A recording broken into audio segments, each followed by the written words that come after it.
Assalamu alaikum. Welcome to the online class. I am Khaleda Firdaus, Assistant Professor in English, Bhawal Bodralam Government College, Gazipur. Today's class is for the students of MA final year, Bhawal Bodralam Government College, Gazipur. How are your students? Hope all of you are very fine. In this pandemic, the whole world is suffering from a new disease. We are passing a time with anxiety, much tension, and a life full of care. Though the situation is not normal, though the situation is not yet under our control, I hope you all are staying well. You all are staying at your home, and you are trying best to do your daily activities, your study properly. Okay, students, hope for the best. My dear students, this month is the time of deep grief, the time of mourning. Yesterday, it was our National Mourning Day. The day is celebrated all over the country with great respect and deep grief for the departed soul of Father of Nation, and for the people whom we lost in the assassination of the same day of 15th August in 1975. Bangabandhu Sheikh Mujibur Rahman, Father of Nation, is the name of our pride. Actually, he is inseparable from our existence. His rising in our country is like the rising of a bright sun in the sky. Like us, his departure is to be compared with the setting of a bright and mighty sun, leaving the whole nation in darkness. All our people, our country people, were moved by his fascinating speech, which is regarded one of the superpower of a great leader. From the great language movement in 1952 to the Liberation War in 1971, his contribution and active participation made every action possible. None can remain inert after listening to his powerful voice, speech, and confidence. But we lost this great person along with his family members only for some selfish, self-centered and unscrupulous officers. He loved his countrymen, his country, more than his own life. So, as a result, he sacrificed his personal life, family life, his family members, and finally, he proved his love for us, sacrificing his own life without any confusion. Now, this is the time what we can do for this great man. He is our father of nation. He is our pride. He is our existence. Actually, nothing will be more about him.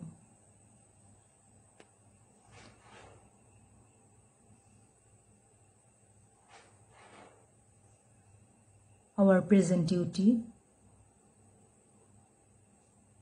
to pay homage to this great man is to do our duty, do our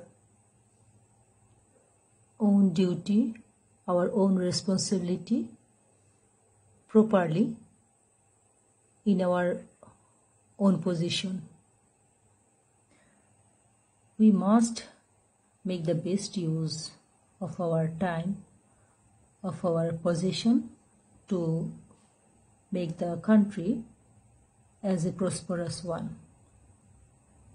In this way, it will be possible to make this country as Sonar Bangla, which was the dream of Bangabandhu Sheikh Mujibur Rahman.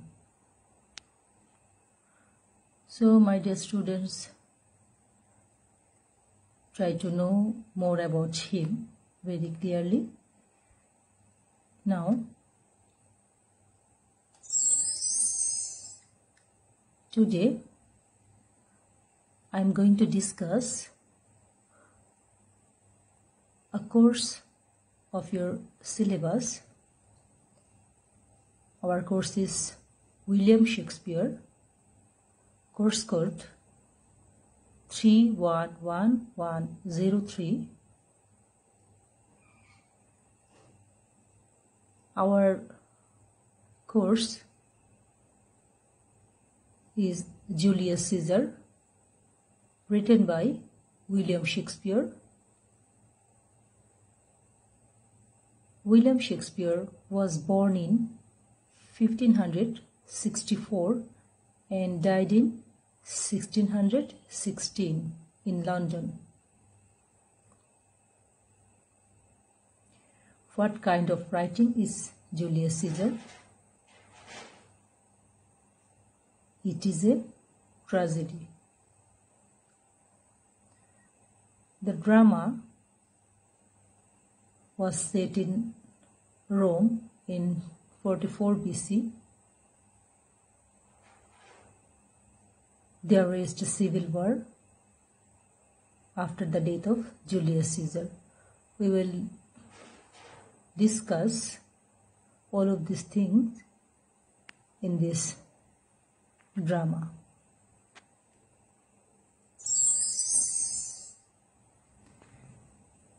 The major characters of this drama are Julius Caesar. He is the central character, the protagonist, and the tragic hero in this drama. Calpurnia. Calpurnia is wife of Julius Caesar. She plays a great role in the development of this drama. Then comes Mark Antonio. Mark Antonio is a well-wisher and companion to Julius Caesar. Students, then comes Octavius Caesar.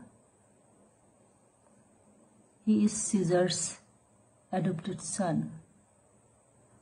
He is a member of the ruling triumvirate after Caesar's death and convinces Mark Antonio to begin the war against the conspirators. Then comes Caius Cassius. He is an ambassador for Caesar and the instigator of the conspiracy against Caesar. Casca. He is a Roman senator. Portia. Portia is the wife of Marcus Brutus. Lucius. He is Brutus's servant. Pindarus. He is a servant to Cassius. Strato. He is a servant and friend to Brutus.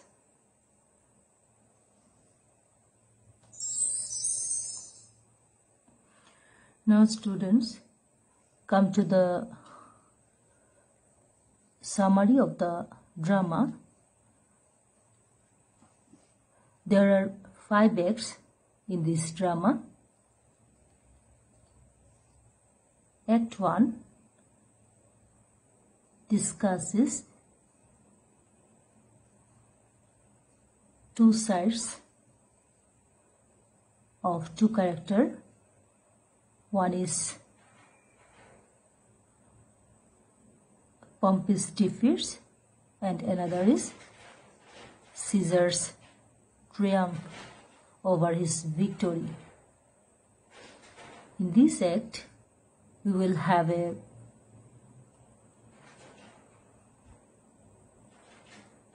sign of conspiracy which is plotted against Julius Caesar. Dear students, in Act 1, we will see that Julius Caesar returns to Rome in triumph, having defeated his arch-enemy Pompey the Great. Before Caesar arrives for his celebration, some Roman commoners discuss Caesar's growing power in the streets. While Caesar arrives in the town, the soothsayer stops him and warns him to beware the Ides of March. That means the soothsayer warns Julius Caesar to be aware of the middle of March, that means 15th of March. Caesar disregards the soothsayer's warnings and continues to celebrate his victory. Here we see that he got a warning before his death, before his murder, but he pays no heed to the warning. He was overwhelmed for his victory. In Act 2, second act, we will see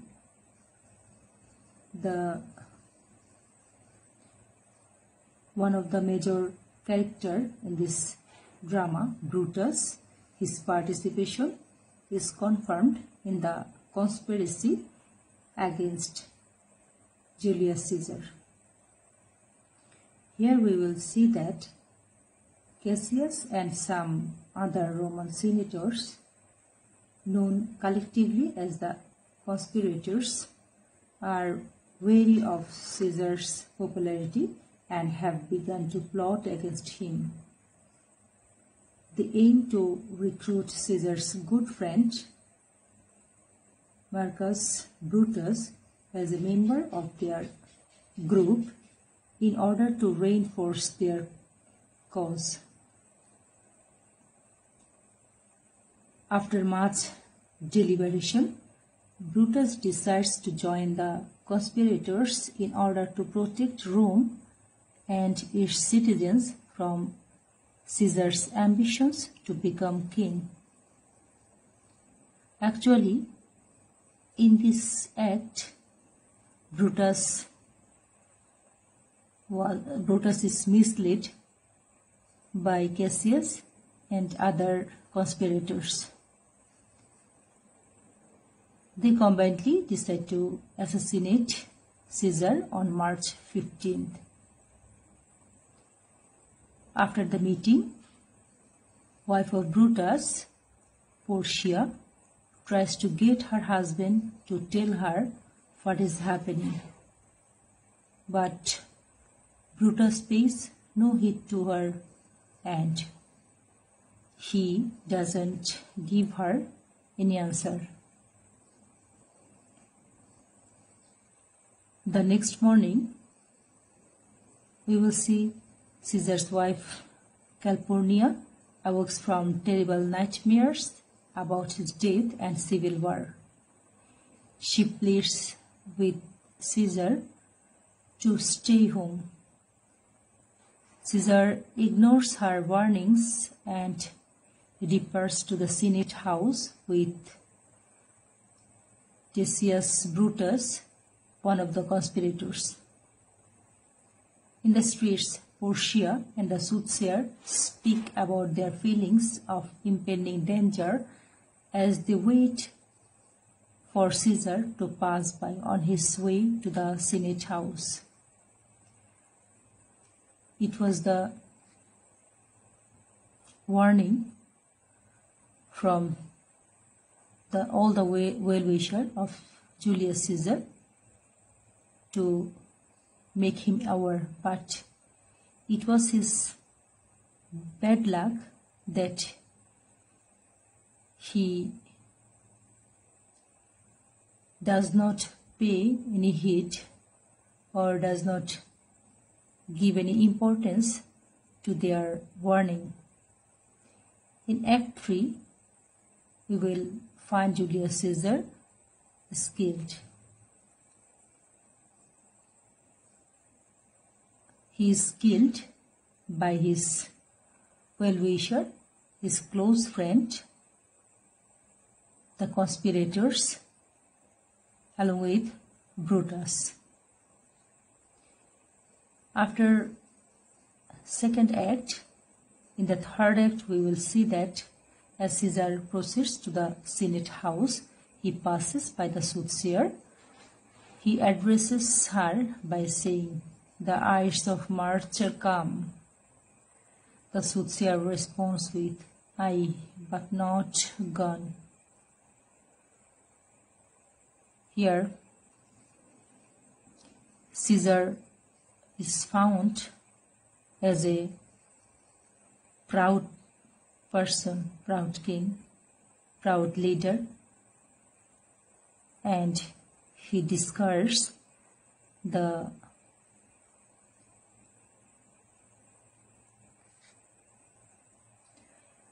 prophecy of the soothsayer. Caesar disregards this final warning and steps inside the Senate house, where the conspirators surround him and stab him to death. They don't take any time. Without failing, they stab him to death. Brutus delivers the final blow. When Caesar recognizes Brutus, he utters in total disbelief the famous phrase, "It too, brute?" That means, "You too, Brutus?" He was exclaimed with sorrow to see Brutus in this killing mission. Caesar dies. Mark Antony, Caesar's close friend, witnesses the assassination but manages to remain calm. He requests to speak at Caesar's funeral. The conspirators agree and run into the streets crying, "Liberty, freedom, tyranny is dead." Alone, Mark Antony swears to avenge Caesar's death. At Caesar's funeral, Brutus speaks first, telling the citizens that Caesar was killed because his ambition threatened their liberties. In this act, we will see that Brutus is also misled by other conspirators.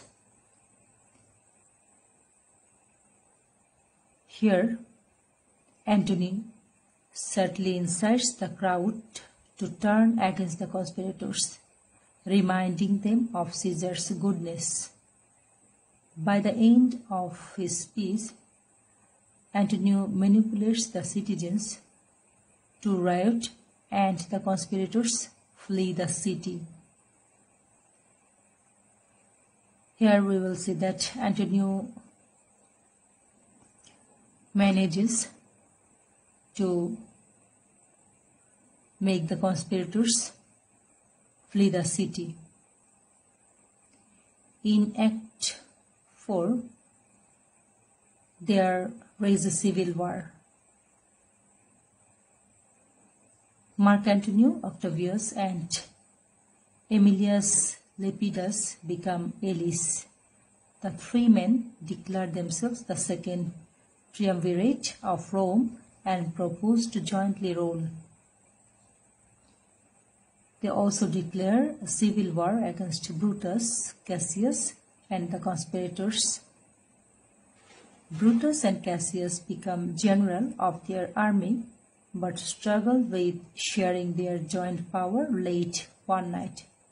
Brutus is visited by Caesar's ghost, who warns him that they will meet again at the Battle of Philippi. Here we will see the presence of a supernatural machinery by William Shakespeare, like other dramas written by William Shakespeare.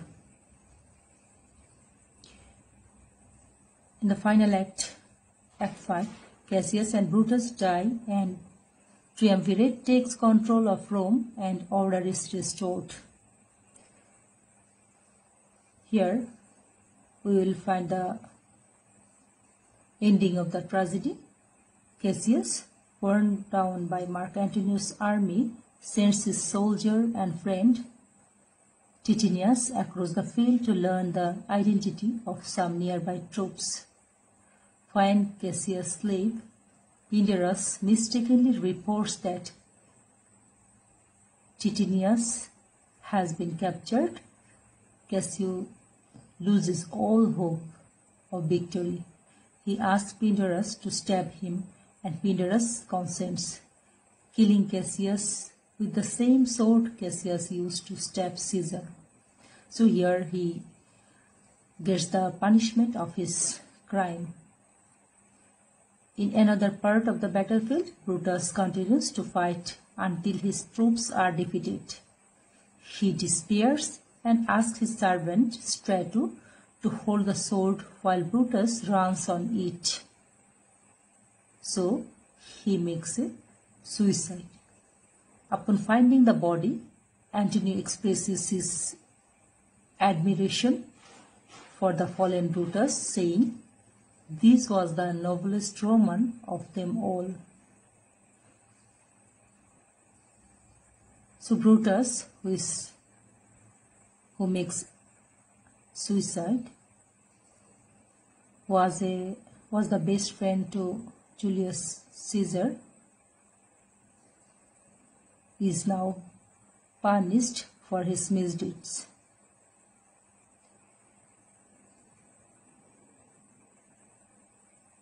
So Cassius and Brutus are dead.